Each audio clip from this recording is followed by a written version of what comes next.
2번 항목과 관련해서 간단히 묻겠습니다. 그 도이치모터스 주가 조작 공범 사건에 대한 수사 기록을 잘 검토하셨죠? 불기소 처분 전에. 예, 수사팀에서 잘 검토한 것으로 알고 있습니다. 피청구인도 수사팀의 일원 아닙니까? 저는 수사팀에서 검토를 해서 그 결과를 저희한테 보고를 하면은 저는 그 부분에 대해서 결재나 뭐 예를 들어서 지휘를 하는 입장입니다.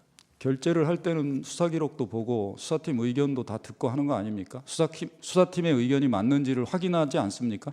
제가 말씀드리면요, 제 4차장 업무를 하는데 부서가 7개가 있습니다. 7개의 반부패부 수사부서가 3개고 공정거래조사부, 강력부, 범죄수익 환수부, 그다음에 특별공판부 7개 부서가 있는데 모든 사건을 다 제가 기록까지 검토하면서 수사주의를 하기에는 상당히 어려운 현실입니다. 그 점을 좀 이해해 주셨으면 좋겠습니다. 그럼 뭐 기록에 대해서 자세히 모르면서 결재를 했다는 겁니까? 자세히 모르면서 어떻게 결재를 하겠습니까? 수사팀 믿고 결재를 하는 거죠. 수사팀을 믿고 결재를 했다.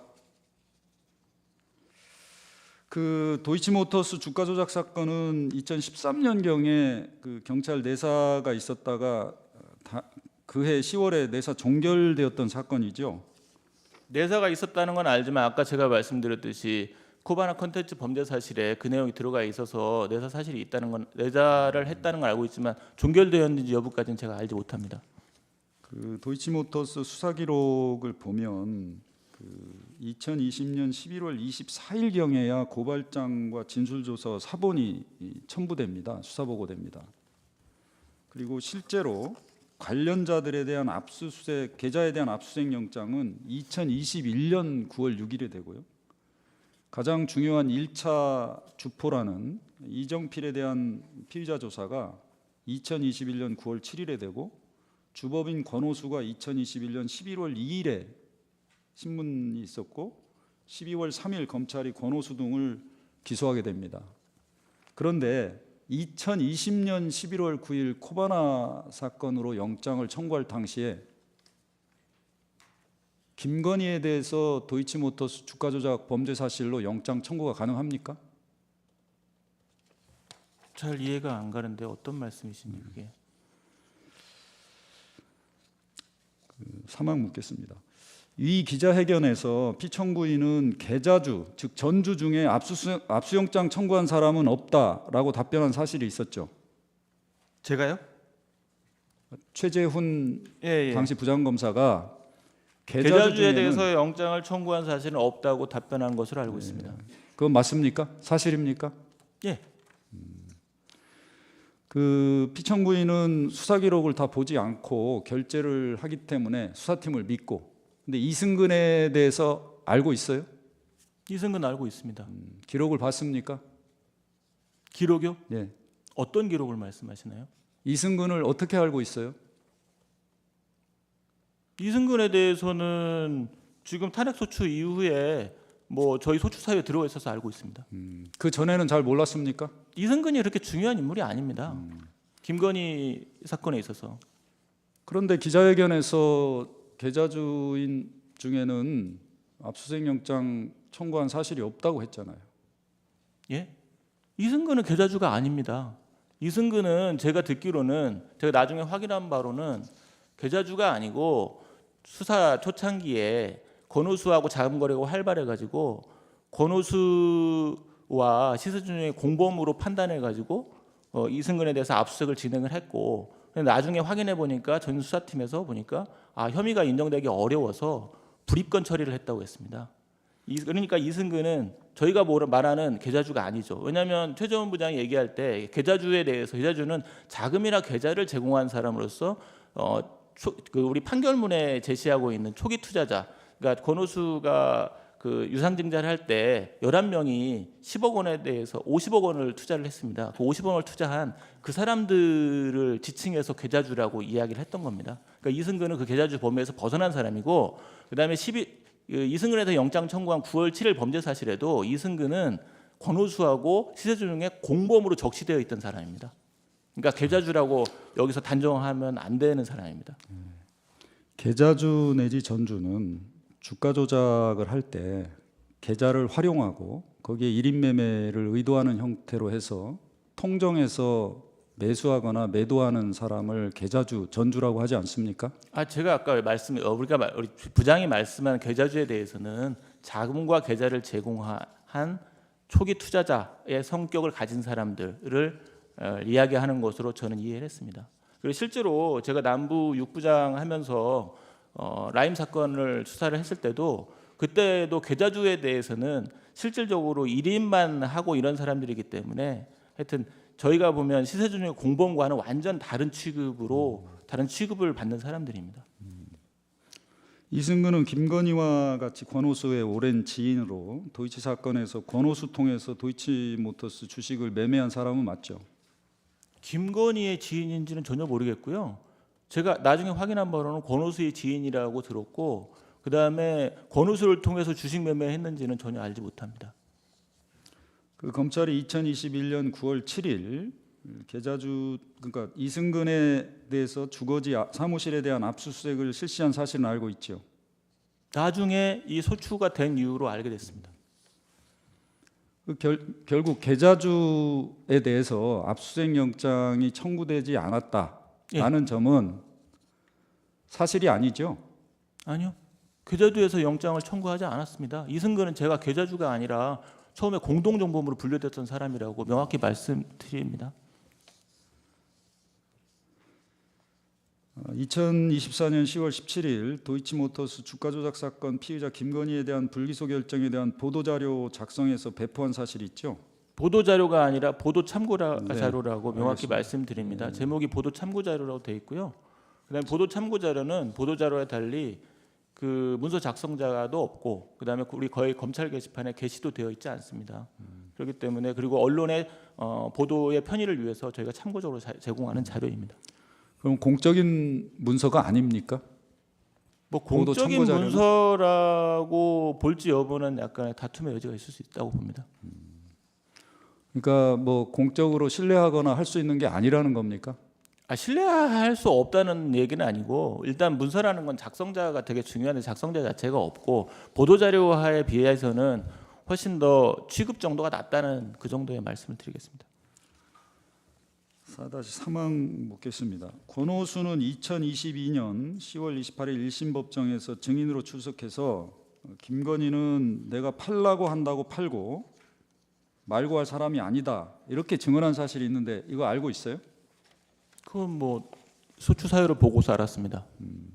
그리고 그 전에도 권오수가 자신의 범행을 부인한다는 이야기는 수사팀 보고를 받았고 그건 확인했습니다. 실제로 그 불기소 결정에도 그런 내용이 나오는 것으로 알고 있고요. 예. 피청구인이 말하는 보도자료 그 참고자료 보도 예. 참고자료 5면에는 이 불기소 처분의 정당성을 설명하는 자료로서 이렇게 해놔요.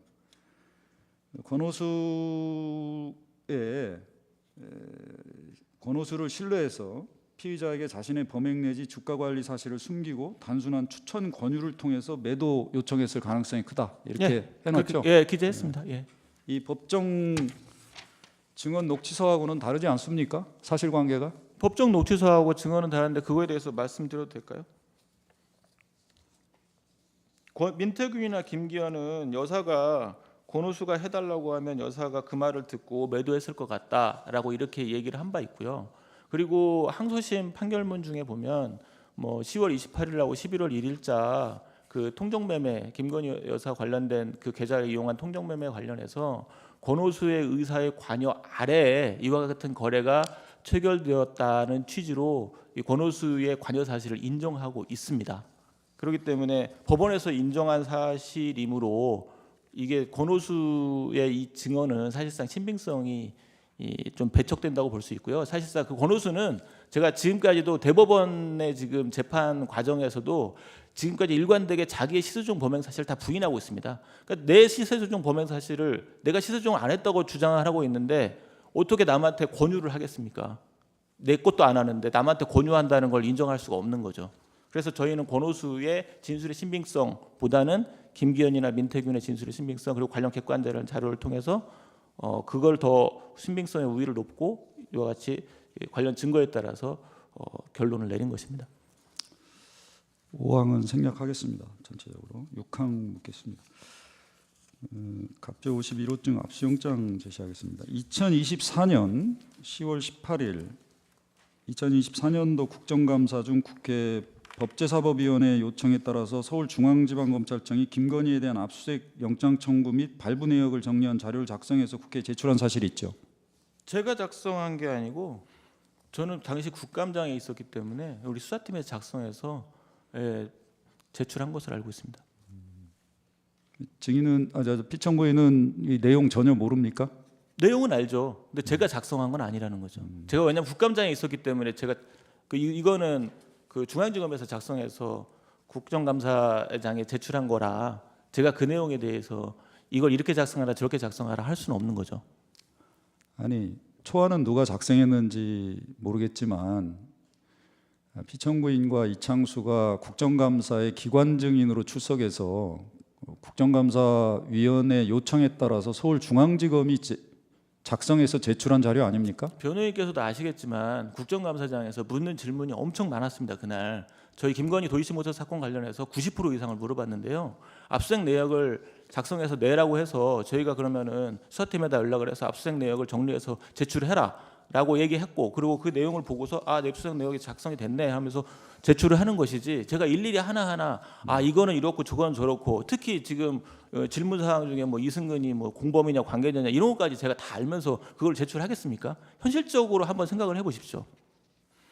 자, 그날 국정감사에서 가장 핵심은 과연 김건희 주가 조작과 관련해서 영장을 청구했다가 기각됐는지, 계좌주 중에는 영장을 아무도 청구한 사실이 없었는지 여부가 가장 큰 쟁점이었고 모든 국민들이 거의 관심이 쏠려 있고 언론도 관심이 있었습니다. 그렇기 때문에 당일 국정감사장에서 압수영장 내용을 전부 제출하라고 한 겁니다.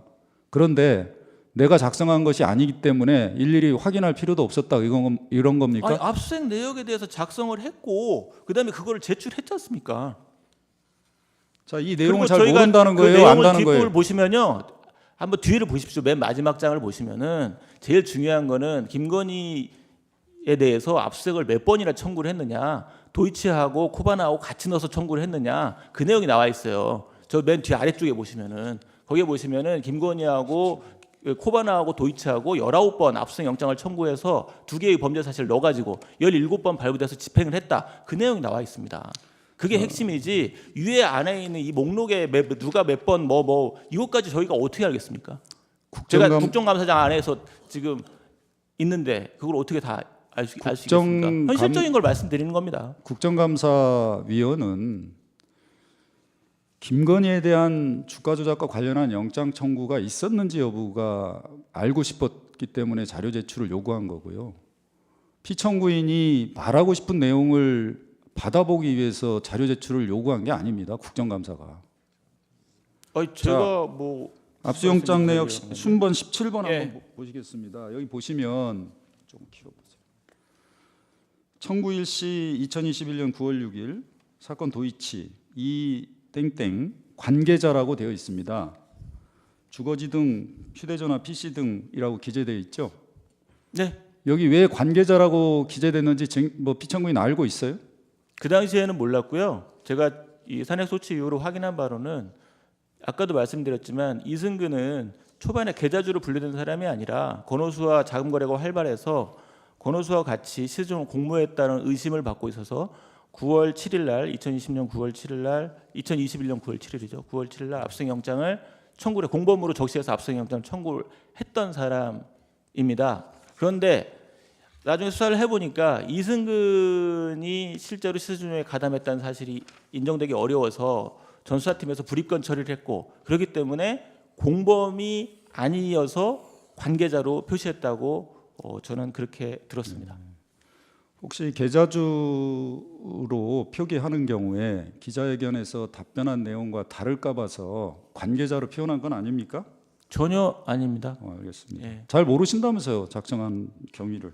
모르는 게 아니라 그거는 나중에서 알았다는 거 아닙니까? 이승근이 계좌주가 아니라는 얘기는 여러 번 말씀드렸지 않습니까? 좋습니다. 그 당시에 브리핑한 내용이 4시간입니다. 4시간.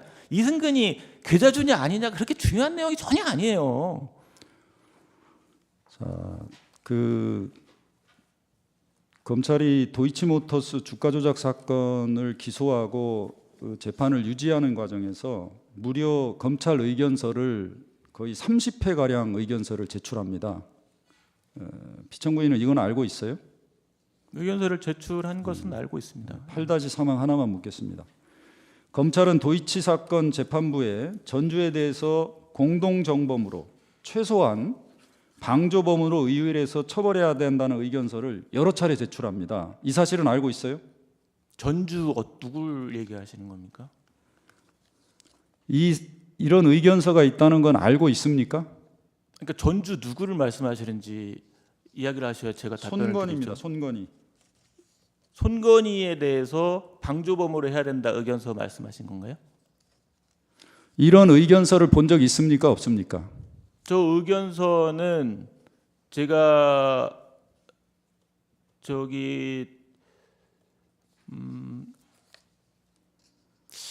의견서를 봤는지 명확히 기억은 나지 않습니다. 알겠습니다. 예. 2024년 9월 12일 도이치 사건 공범에 대한 항소심 선고가 있었고 당시 1심에서 무죄가 선고되었던 계자주 전주 손건희에 대해서 유죄가 선고됐죠. 예, 그렇지만 질문을 명확하게 하셔야죠. 왜냐하면 전주 손건희가 아니고 손건희는 1심에서 시사조정 공동정범으로 기소된 사람이고요. 1심에서 그런데 결국 무죄가 선고됐고 항소심에서도 원 공소 사실은 그대로 유지를 했습니다. 그리고 거기에 이제 손건희에 대해서 방조범으로서 다시 예비적 공소 사실을 추가한 겁니다. 그리고 항소심 재판부도 공동정범으로서 무죄를 선고했고 항소심에서 방조범으로 유죄를 선고했던 사안입니다. 그리고 제가 그 당시 브리핑 내용을 보시면 맨 뒤쪽 보도 참고자료 맨 뒤쪽에 보면 손건희와 김건희와 어떻게 다른지 그리고 김건희와 다른 시세조종 방조범 사이가 어떻게 다른지 다 설명을 해놨습니다. 그걸 한번 참조해 보시면 충분히 왜 그런 결론을 내렸는지 납득이 가실 겁니다. 자, 딱 하나만 그럼 질문하겠습니다. 자, 손건희에 대해서 1심에서 무죄가 선고되자 대통령실에서 봐라. 계자주이자 전주에 대해서는 혐의가 없이 무죄가 선고된다. 그렇기 때문에 수사가 정당하다라고 발표를 했습니다. 2심 항소심에서 손건희에 대해서 유죄가 선고된 이후 법리적인 검토를 최소한 검찰은 했어야 되는 거 아닌가요? 예, 충분히 판결문을 검토를 했고 관련 내용을 다 검토했고 그래서 저희가 불기소 처분 후에 보도 참고 자료에 김건희와 손건희와 다른 점에 대해서 상세하게 설명을 드렸고 이렇기 때문에 기소하기 어렵다라고 판단을 한 내용을 참고자에 다 언급을 했습니다. 이상 마치겠습니다. 네, 하실 거 있나요? 더 질문할 거 없으면은 종결하겠습니다.